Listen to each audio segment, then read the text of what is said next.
حضرت عائشہ رضی اللہ عنہ جب پتہ چل گیا اور پھر آپ چلی گئی تو آپ صلی اللہ علیہ وسلم تحقیقات کرتے پھر رہے تھے۔ سب سے پہلے حضرت زید بن حارثہ رضی اللہ عنہ، حضرت اسامہ بن زید، حضرت علی رضی اللہ عنہ اور حضرت اسامہ بن زید جو دونوں گھر کے ہی آدمی تھے، ان سے مشورہ لیا کہ ایسی حالت میں مجھے کیا کرنا چاہیے۔ تو حضرت اسامہ بن زید رضی اللہ عنہ نے تو کھل کر عرض کیا کہ جہاں تک ہمارا علم ہے ہمیں عائشہ رضی اللہ عنہ کے بارے میں کوئی بدگمانی نہیں،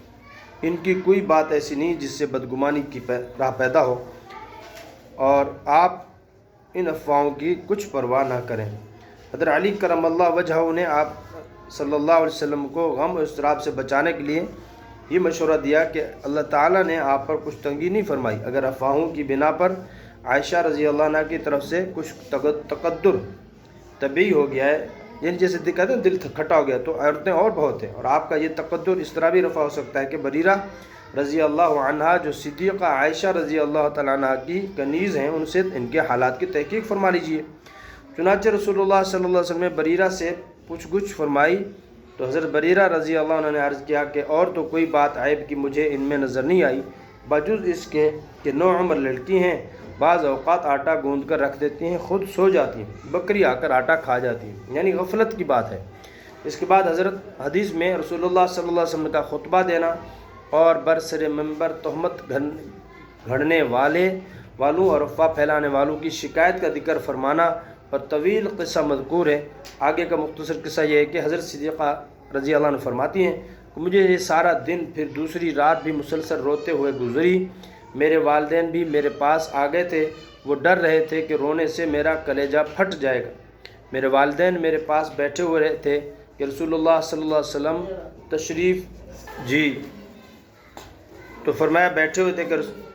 میرا کلیجہ پھٹ جائے گا۔ میرے والدین میرے پاس بیٹھے ہوئے تھے کہ رسول اللہ صلی اللہ علیہ وسلم تشریف لائے اور میرے پاس بیٹھ گئے، اور جب سے یہ قصہ چلا تھا اس سے پہلے آپ میرے پاس آ کر نہ بیٹھے تھے۔ پھر آپ صلی اللہ علیہ وسلم نے ایک مختصر خطبہ شہادت پڑھا اور فرمایا عائشہ، مجھے تمہارے بارے میں یہ باتیں پہنچی ہیں، اگر تم بری ہو تو ضرور اللہ تعالیٰ تمہیں بری کریں گے، یعنی برات کا اظہار بذریعہ وحی فرما دیں گے، اور اگر تم سے کوئی لغزش ہو گئی ہے تو اللہ سے توبہ اور استغفار کرو، کیونکہ بندہ جب اپنے گناہ کا اعتراف کر کے توبہ کر لیتا ہے تو اللہ تعالیٰ اس کی توبہ قبول فرما لیتے ہیں۔ جب رسول اللہ صلی اللہ علیہ وسلم نے اپنا کلام پورا فرما لیا تو میرے آنسو بالکل خشک ہو گئے، میری آنکھوں میں ایک قطرہ نہ رہا۔ میں نے اپنے والد ابو بکر رضی اللہ عنہ سے کہا، آپ رسول اللہ صلی اللہ علیہ وسلم کی بات کا جواب دیجئے۔ ابو بکر رضی اللہ عنہ نے عذر کیا کہ میں کیا کہہ سکتا ہوں۔ پھر میں نے اپنی والدہ سے کہا کہ آپ جواب دیجئے۔ انہوں نے بھی عذر کر دیا کہ میں کیا کہہ سکتی ہوں۔ اب مجبور ہو کر مجھے ہی بولنا پڑا۔ میں ایک کم عمر لڑکی تھی، اب تک قرآن بھی زیادہ نہیں پڑھ سکی تھی۔ اس وقت اس رنج اور غم اور انتہائی صدمہ کی حالت میں، جبکہ اچھے عقلاء کو بھی کوئی معقول کلام کرنا آسان نہیں ہوتا، حضرت صدیقہ رضی اللہ عنہ نے جو کچھ فرمایا وہ ایک عجیب اور غریب عاقلانہ فاضلانہ کلام ہے۔ اس کے الفاظ بعین ہی لکھے جاتے۔ کیا فرمایا، واللہ لقد سمعتم هذا الحديث حتى استقر في انفسكم وصدقتم به، ولئن قلت لكم اني بريئة والله يعلم اني بريئة لا تصدقوني، ولئن اعرفت لكم بامر والله يعلم اني منه بريئة لتصدقوني، والله لا اجد لي ولكم مثلا الا كما قال ابو یوسف فصبر جمیل واللہ المستعان علی ما تصفون۔ بخدا مجھے معلوم ہو گیا کہ آپ نے اس بات کو سنا اور سنتے رہے یہاں تک کہ آپ صلی اللہ علیہ وسلم کے دل میں بیٹھ گئی، اور آپ صلی اللہ علیہ وسلم نے اس کی عملاً تصدیق کر دی۔ اب اگر میں یہ کہتی ہوں کہ میں اس سے بری ہوں جیسے کہ اللہ جانتا ہے کہ واقعی میں بری ہوں، تو آپ میری تصدیق نہ کریں گے، اور اگر میں ایسے کام کا اعتراف کر لوں جس سے میں بری ہوں، اللہ تعالیٰ جانتا ہے، تو میں آپ میری بات مان لیں گے۔ واللہ اب میں اپنے اور آپ کے معاملے کی کوئی مثال بجز اس کے نہیں پاتی جو یوسف علیہ السلام کے والد یعقوب علیہ السلام نے اپنے بیٹوں کی غلط بات سن کر فرمائی تھی کہ میں صبر جمیل اختیار کرتا ہوں اور اللہ سے اس معاملے میں مدد طلب کرتا ہوں جو تم بیان کر رہے ہو۔ صدیقہ رضی اللہ تعالیٰ عنہ فرماتی ہیں کہ اتنی بات کر کے میں الگ اپنے بستر پر جا کر لیٹ گئی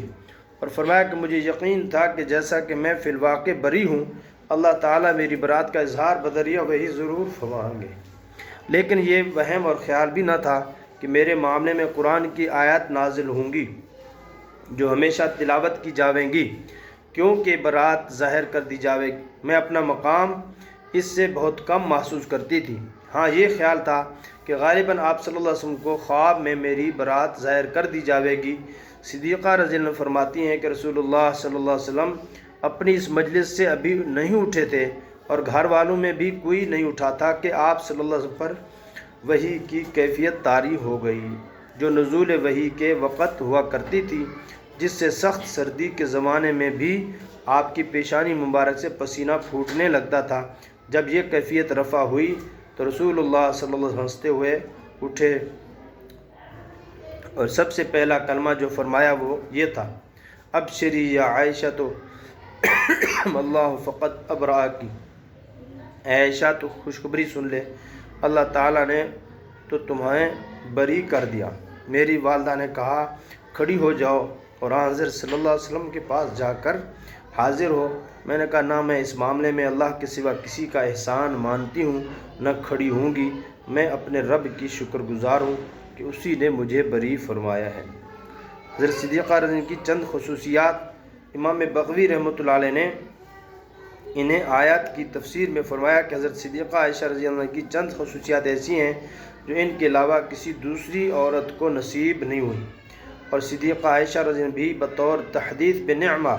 ان چیزوں کو فخر کے ساتھ بیان فرمایا کرتی تھیں۔ ایک یہ کہ رسول اللہ صلی اللہ علیہ وسلم کے نکاح میں آنے سے پہلے جبریل امین ایک ریشمی کپڑے میں میری تصویر لے کر حضرت صلی اللہ علیہ وسلم کے پاس آئے اور فرمایا کہ تمہاری زوجہ ہے،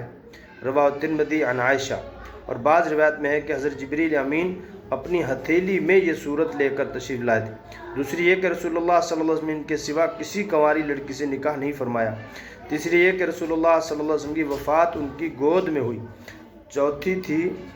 یہ کہ بیت عائشہ رضی اللہ عنہ میں آپ مدفون ہوئے۔ پانچویں یہ کہ آپ پر اس وقت بھی وہی نازل ہوتی تھی جب آپ حضرت صدیقہ کے ساتھ ایک لحاف میں ہوتے تھے، دوسری کسی بھی بیوی کی یہ خصوصیت حاصل نہ ہوتی۔ چھٹی یہ کہ آسمان سے ان کی برات نازل ہوئی۔ ساتویں یہ کہ وہ خلیفہ رسول صلی اللہ علیہ وسلم کی بیٹی ہیں اور صدیقہ ہیں اور ان میں سے ہیں جن سے دنیا ہی میں مغفرت کا اور رزق کریم کا اللہ نے وعدہ فرما لیا۔ حضرت صدیقہ رضی اللہ عنہ کی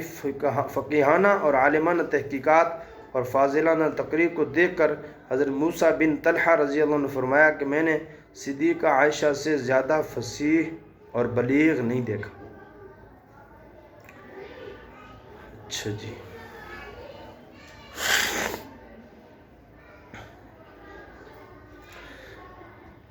تفسیر قرطبی میں نقل کیا ہے کہ یوسف علیہ السلام پر تہمت لگائی گئی تو اللہ تعالیٰ نے ایک چھوٹے بچے کو گواہی دے کر اس کی شہادت سے ان کی برات ظاہر فرمائی، اور حضرت مریم علیہ السلام پر تہمت لگائی گئی تو حضرت اللہ تعالیٰ نے ان کے فرزند عیسیٰ علیہ السلام کی شہادت سے ان کو بری کیا، اور حضرت صدیقہ عائشہ رضی اللہ عنہ پر تہمت لگائی گئی تو اللہ تعالیٰ نے قرآن کریم کی 10 آیات نازل کر کے ان کی برات کا اعلان کیا، جس نے ان کے فضل اور عزت کو اور بڑھا دیا۔ آیت مذکورہ کی اجمالی تفسیر خلاصہ تفسیر کے عنوان میں آ چکی ہے۔ اچھا جی، وہ ہے نا، صدیق اکبر کی بیٹی کو نبی کے گھر خدا لایا، مقدر ہوا تیرے عائشہ نبی کا سنگ تیں پایا۔ وہ کہتے ہیں وہ مریم تھی تو عائشہ ہے، تیرا اونچا مقام عائشہ، کہ مریم علیہ السلام جو ہے ان کے کی گواہی جو ہے وہ انہوں نے دی، لگی جب بہر